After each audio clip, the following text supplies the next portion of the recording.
ఏ శుభకార్యానికైనా శుభారంభం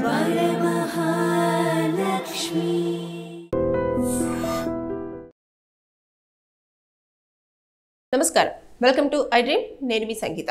south బెంగళూరులో ఒక software employee తన 16,000 రూపాయల విలువ చేసే షూస్ దేవుడి దర్శనానికి వెళ్ళినప్పుడు ఎవరు దొంగిలించారు అంటూ పోలీస్ స్టేషన్కు వెళ్ళి ఫిర్యాదు ఇవ్వడమే కాకుండా ఎఫ్ఐఆర్ కంపల్సరీగా ఫైల్ చేయాలని చెప్పేసి దగ్గరుండి మరి ఎఫ్ఐఆర్ ఫైల్ చేసుకోవడం జరిగింది. అసలు ఏం జరిగింది, దీన్ని పోలీసులు ఎలా ఇన్వెస్టిగేషన్ చేస్తారు, ఒకవేళ ఈ షూస్ని ఎవరైతే తీసుకెళ్లారో అతను కనుక దొరికితే అతనికి ఏమైనా పనిష్మెంట్ ఉంటుందా అనేది మనం ఒక్కసారి మాట్లాడుకుంటే, అతను సాఫ్ట్వేర్ ఎంప్లాయీగా పనిచేస్తాడు కాబట్టి నవంబర్ 6న అతను గణేష్ టెంపుల్కి వెళ్ళడం జరిగింది. దేవుణ్ణి దర్శించుకుందామని చెప్పేసి సాయంత్రం పూట 7 నుంచి 7:20 మధ్యలో అతనికి దర్శనం చేస్తున్న సమయంలో తను 16,000 రూపాయలతోటి కొనుక్కున్న షూస్ అనేవి అక్కడ దర్శనార్థం బయట టెంపుల్ బయట వదిలి లోపలికి వెళ్ళి వచ్చేలోపు అక్కడ షూ కనిపించకపోవడం వల్ల అతను అవాక్కవడం జరిగింది. ఇమీడియట్గా పోలీస్ స్టేషన్కి వెళ్ళడము, నేను అక్కడ షూస్ వదిలిపెట్టాను అయినా సరే కనిపించట్లేదు, నేను జస్ట్ ఒక 5 మినిట్స్ గ్యాప్లోనే ఈ విధంగా జరిగిందేమో, నాకు అసలు తెలియట్లేదు, నాకు ఎలాగైనా సరే ఆ షూస్ కావాలి అని చెప్పేసి పోలీసుల దగ్గరికి వెళ్ళి అతను ఒక రిటర్న్ కంప్లైంట్ ఇచ్చేసి ఎఫ్ఐఆర్ కూడా ఖచ్చితంగా మీరు ఫైల్ చేయాలి, ఎఫ్ఐఆర్ ఫైల్ చేస్తేనే ఇన్వెస్టిగేషన్ నడుస్తుంది అన్నట్టు. అంటే దర్యాప్తు చేస్తారు అక్కడ ఏం జరిగింది, ఎవరు తీశారు ఏంటి అని చెప్పేసి.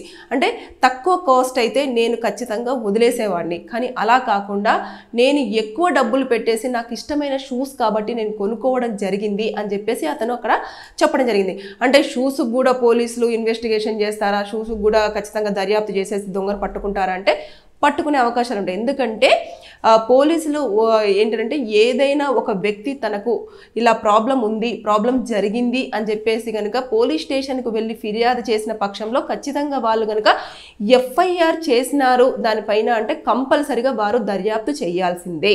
ఎందుకంటే ఎఫ్ఐఆర్ అయిపోతుంది కాబట్టి అది నెంబర్ వచ్చేస్తుంది. నెంబర్ వచ్చిన తర్వాత కంపల్సరిగా అది అన్ని సర్వర్స్లలో కూడా అది అక్కడ కనిపిస్తూ ఉంటుంది అన్నట్టు. అయితే ఇప్పుడు ఒక్కసారి మనము వారు ఏ విధంగా ఇన్వెస్టిగేషన్ చేస్తారు అనే దానిపైన మనం చేస్తే, ఈ వ్యక్తి ఎప్పుడు ఆఫీస్ కంప్లీట్ చేసుకోవడం జరిగింది, ఎప్పుడు టెంపుల్ దగ్గరికి రీచ్ అయ్యాడు, ఆ సీసీ కెమెరా ఫుటేజే ఇక్కడ ప్రధానంగా కీలకంగా మారే అవకాశాలు ఉంటాయి. తర్వాత ఇంకొకటి ఏంటంటేను ఆ వ్యక్తి ఎవరైతే ఉన్నారో ఆ వ్యక్తి ఏం చేస్తాడు అంటే ఏ బైక్ మీద వచ్చాడా, కార్లో వచ్చాడా, వచ్చినప్పుడు ఏం చేశాడు, ఎక్కడి నుంచి వెళ్ళి ఏ టెంపుల్లోకి వెళ్ళేటప్పుడు స్టెప్స్ ఎక్కాడా, లేకపోతే పక్క నుంచి వెళ్ళి ఇలా వెళ్ళాడా, ఇవన్నీ కూడా చూస్తారు. టెంపుల్ చుట్టుపక్కల ఉన్న సీసీ కెమెరా ఫుటేజ్ అంతా తీసుకోవడం జరుగుతుంది.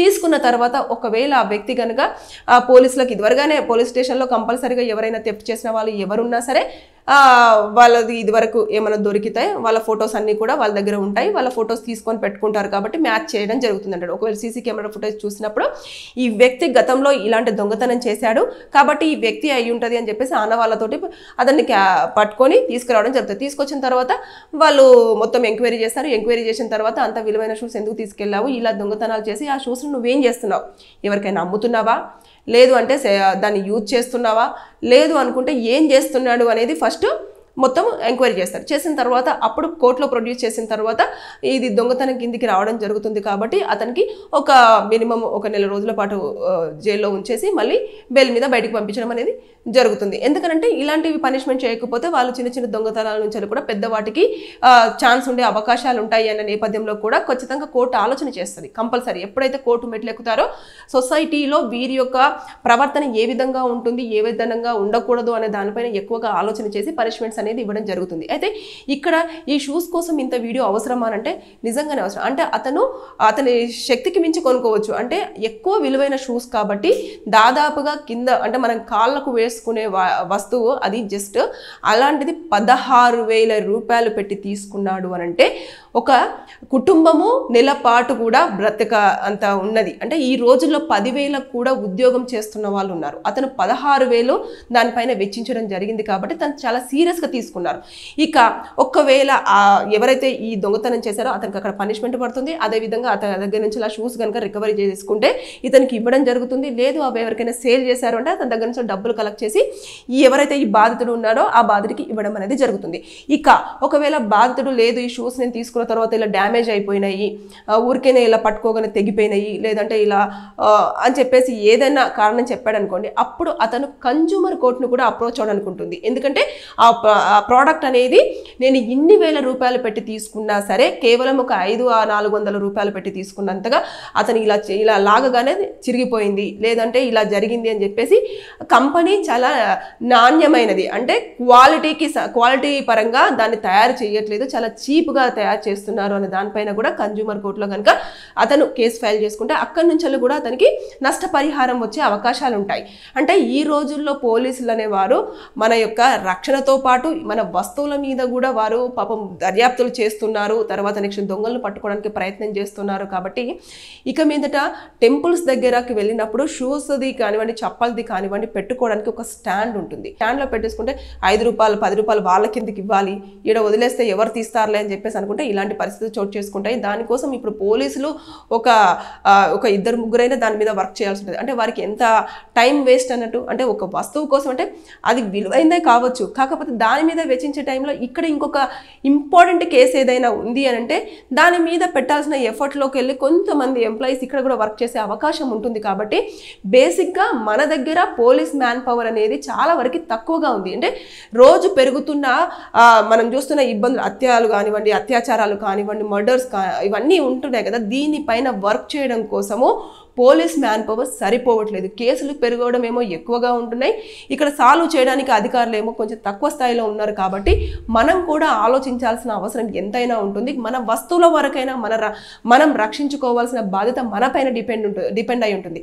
అక్కడికి వెళ్ళి అతను కూర్చొని మరి పోలీసులను చాలా వరకు గంటల తరబడి వారి యొక్క టైం అనేది వెచ్చించి, అంటే వాళ్ళ టైం తీసేసుకొని ఇతను అక్కడ వెయిట్ చేయించి మరి ఖచ్చితంగా నేను కంప్లైంట్ ఇస్తే సరిపోదు సార్, మీరు కంప్లైంట్ తీసుకుంటే సరిపోదు, కంపల్సరిగా ఎఫ్ఐఆర్ చేయాల్సిందే, ఎఫ్ఐఆర్ చేస్తేనే మీరు దర్యాప్తు చేస్తారని చెప్పేసి వారితోటి ఇంకా మనం ఎప్పుడైతే షూస్ పోయాయో ఇంకా అప్పటి నుంచి అక్కడికి వెళ్ళేసి అంటే 7:30 అలా పోలీస్ స్టేషన్కి రీచ్ అవ్వడం జరిగింది. అక్కడి నుంచి రాత్రి వరకు కూడా వెయిట్ చేయించేసి తను ఎఫ్ఐఆర్ చేసుకున్న తర్వాత అక్కడి నుంచి మూవ్ అవ్వడం జరిగింది. అంటే ఒకసారి ఆలోచించండి, అంటే పోలీసులు వారికి ఉన్న పరిధిలో ఎన్ని క్రైమ్ సీన్స్ జరుగుతుండొచ్చు, ఎన్ని ప్రాబ్లమ్స్ జరుగుతుండొచ్చు, ఎన్ని యాక్సిడెంట్స్ జరుగుతుండొచ్చు, ఎన్ని థెఫ్ట్ కేసులు ఉండొచ్చు, ఎన్ని చోరీ కేసులు ఇవన్నీ ఉంటాయి కదా.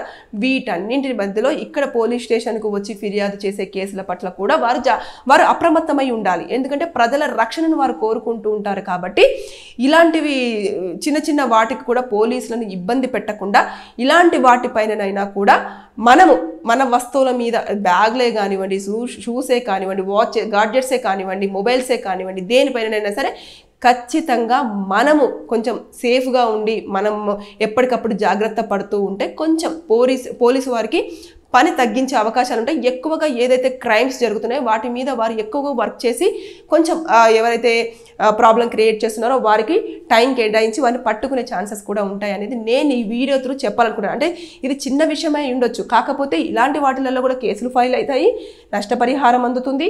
దాంతోపాటు ఎవరైతే థెఫ్ట్ చేశారో మన వస్తువులు వారికి కూడా పనిష్మెంట్ ఉంటుంది, కోర్టు కూడా దాన్ని స్వీకరిస్తుంది. వారికి కూడా 1 రోజుల పాటు కూడా వారికి ఒక జైలు శిక్ష 1 నెల నుంచి 3 నెలల పాటు కూడా, అంటే దాని తీవ్రతను బట్టి అతను చేసిన దాన్ని బట్టేసి, అంటే షూస్ తీసుకున్న తర్వాత అతను ఏం చేశాడు దాని మీద డిపెండ్ అయ్యి ఉన్న తర్వాత ఇక్కడ సెక్షన్స్ అట్రాక్ట్ అవుతాయి. కాబట్టి దాన్ని బట్టి శిక్ష పడే అవకాశాలు ఉంటాయి. కాబట్టి మన వస్తువులకు మనమే బాధ్యత వహించాలి అనేది నేను మీకు ఈ వీడియోలో చెప్పాలనుకున్నాను.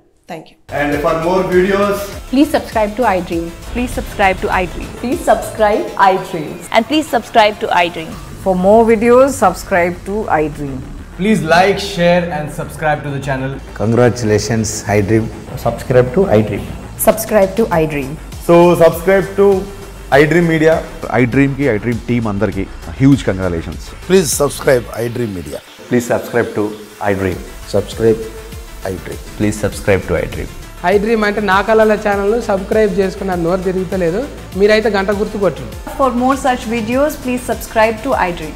Subscribe to iDream. Please subscribe to iDream. Please subscribe iDream Media. Please do subscribe to iDream. Please subscribe to iDream Media. For best entertainment and information, please subscribe iDream. And don't forget to subscribe to iDream.